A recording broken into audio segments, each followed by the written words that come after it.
Hi friends, welcome back. Here is a new video for you about the Restoration satire in English literature. The video gives you information about the characteristics of the Restoration satire. This video contains information about the major works produced by the satirists of the period.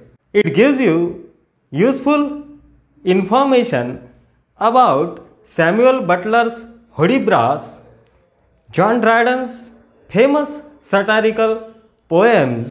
It gives you information about the clash between the two political parties, Whigs and Tories, along with the Popish plot.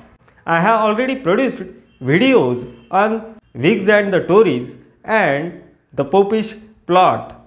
It covers major works produced during the 17th century. For example, John Dryden's three major works, Macflecknoe, The Maiden, and Absalom and Achitophel, and Thomas Shadwell's The Maiden of John Bayes. It gives you information about Alexander Pope's two major satirical works, The Dunciad and The Rape of the Lock. It begins with two famous satirical works of the period. They are George Villiers' famous satirical work, The Rehearsal. He produced this satirical work in collaboration with his friends like Samuel Butler, which was directed against John Dryden. This video will be useful for the students who have been pursuing the NET and SET exams conducted by UGC India. If you really like the content produced by this channel, do like and subscribe Literature Guide. If you want to get more information on this topic, you can visit a website. The link of the website is there on the screen. I don't want to waste your time. Let's dive into a video and enjoy the video.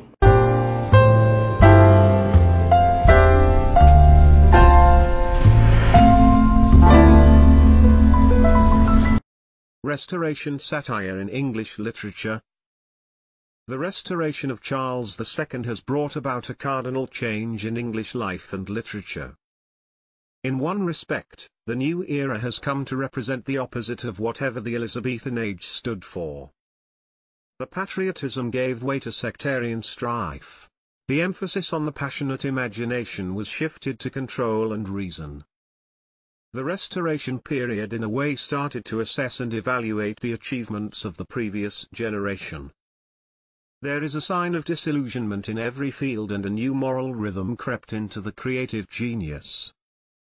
Louis Kazemian pointed out, the literary transition from Renaissance to Restoration is a progressive movement of the spirit of liberty towards a rule and a discipline.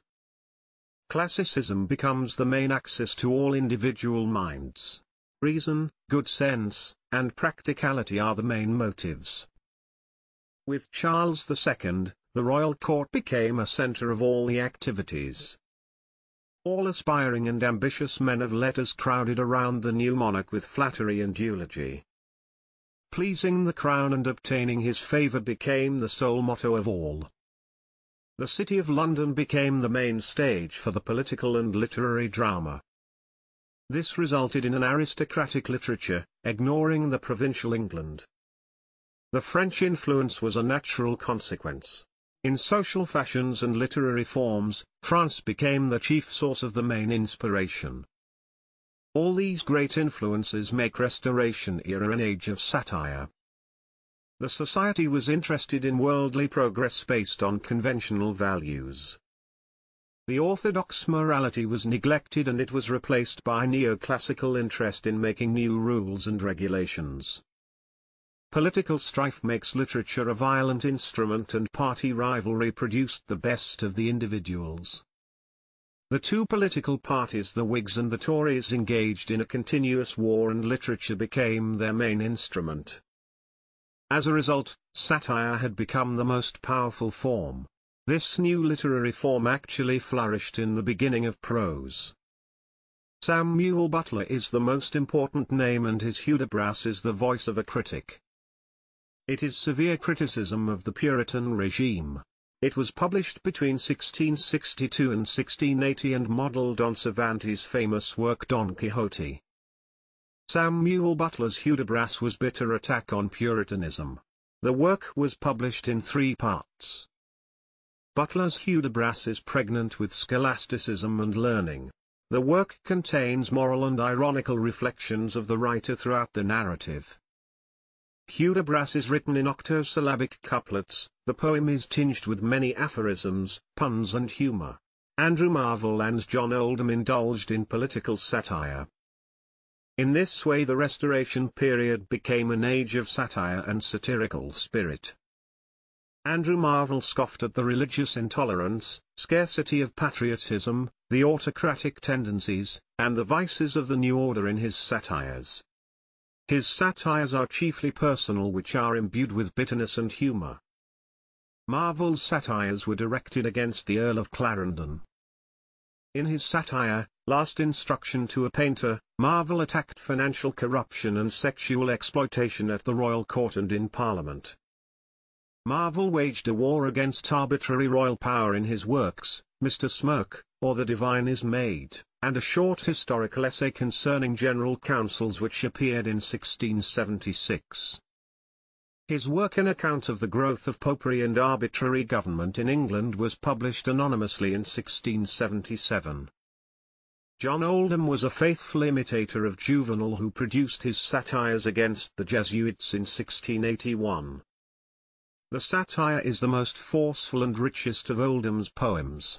As a literary artist, Oldham took his subject far more seriously. Oldham's satires lack Dryden's technique, and Samuel Butler's appealing humor. Despite all these defects, Oldham's satires had native force and exuberance of imagination. His ironical work Satires Against Virtue was published in 1679, but his more famous work, Satire upon a Woman Who by Her Falsehood and Scorn Was the Death of My Friend, is perhaps Oldham's finest satire. But the true representative of this age is John Dryden, who excelled in the form of satire.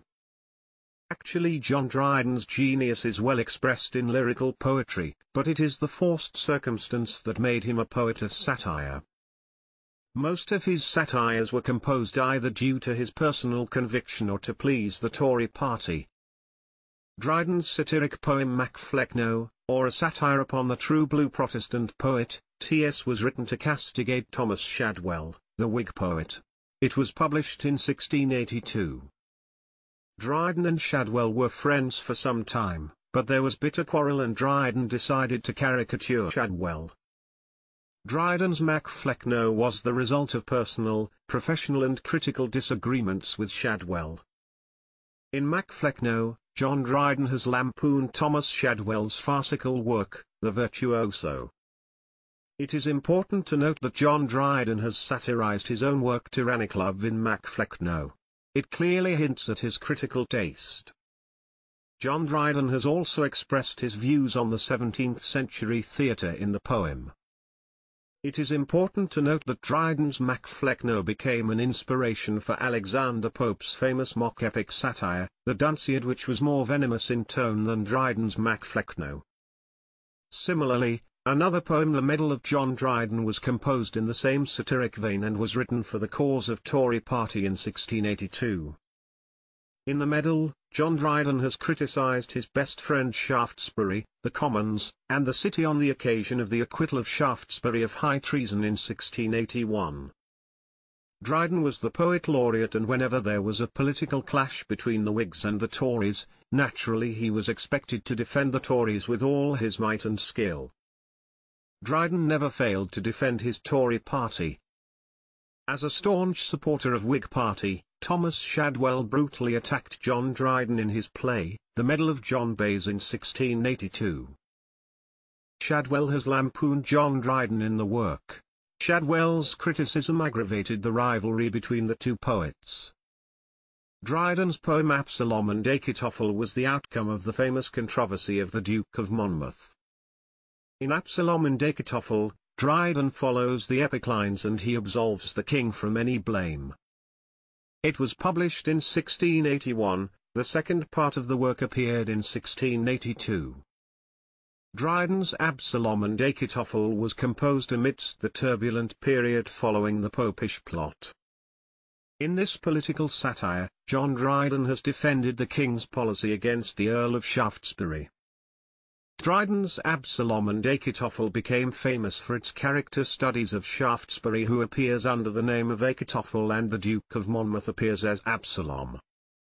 It is a fine portrait painting of the Duke of Buckingham, who is portrayed as Zimri.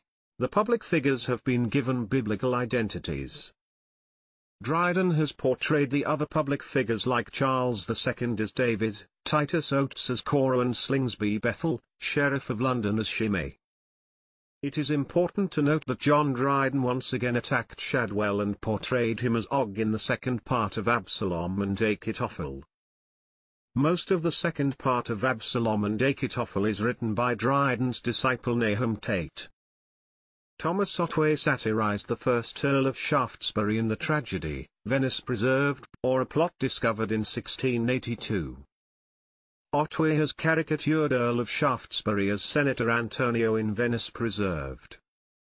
John Dryden was criticized in the farcical comedy, namely, The Rehearsal by George Villiers, a second Duke of Buckingham, in which the writers and his literary circle has satirized the heroic tragedies of the time. The comedy was probably an attack on John Dryden or Sir William Davenant. The farcical comedy The Rehearsal was probably written in collaboration by John Dryden's rivals. Dryden bitterly responded to his rivals in his satire Absalom and Achitophel. George Villiers' work, The Rehearsal, influenced Andrew Marvell's work The Rehearsal Transposed. The first part of The Rehearsal Transposed appeared in 1672, and the second part in 1673. Another satirist of the period, Elkanah Settle, composed his famous parody of John Dryden's poem, Absalom and Achitophel. He parodied Dryden in his work Absalom and Achitophel Transposed, or Absalom Senior, in 1682. In Absalom and Achitophel Transposed, Elkanah Settle has ridiculed John Dryden's ironical style of writing. Absalom and Achitophel Transposed abounds with allusions and names. As a critic, John Dryden has elevated the art of satire to a very artistic perfection. He was a genius of high imagination, and he was also capable of a Catholic attitude to the human frailties. No doubt, he observed the individual defects and also understood the discrepancies of the mankind. When it is needed, he can be very bitter and severe, as in the case of Thomas Shadwell. But, usually, he maintained a sheer dignity and an objectivity because of which his satires produced a pleasant and humorous atmosphere. John Dryden blends a crushing force with good humor. He does not have that invective poison, but only a bit at the opponent. Dryden himself defends satire, and states, "It is not bloody, but it is ridiculous enough. I avoided the mention of great crimes, and applied myself to the representing of blind sides and little extravagances." However, Dryden's satires tend to become universal. They expose the general follies and foibles of human beings. There were other minor satirists in his time, but their satires were limited to personal strife, and they are crude and rough, without any claim for immortality. But the most notable champion of verse satire is Alexander Pope.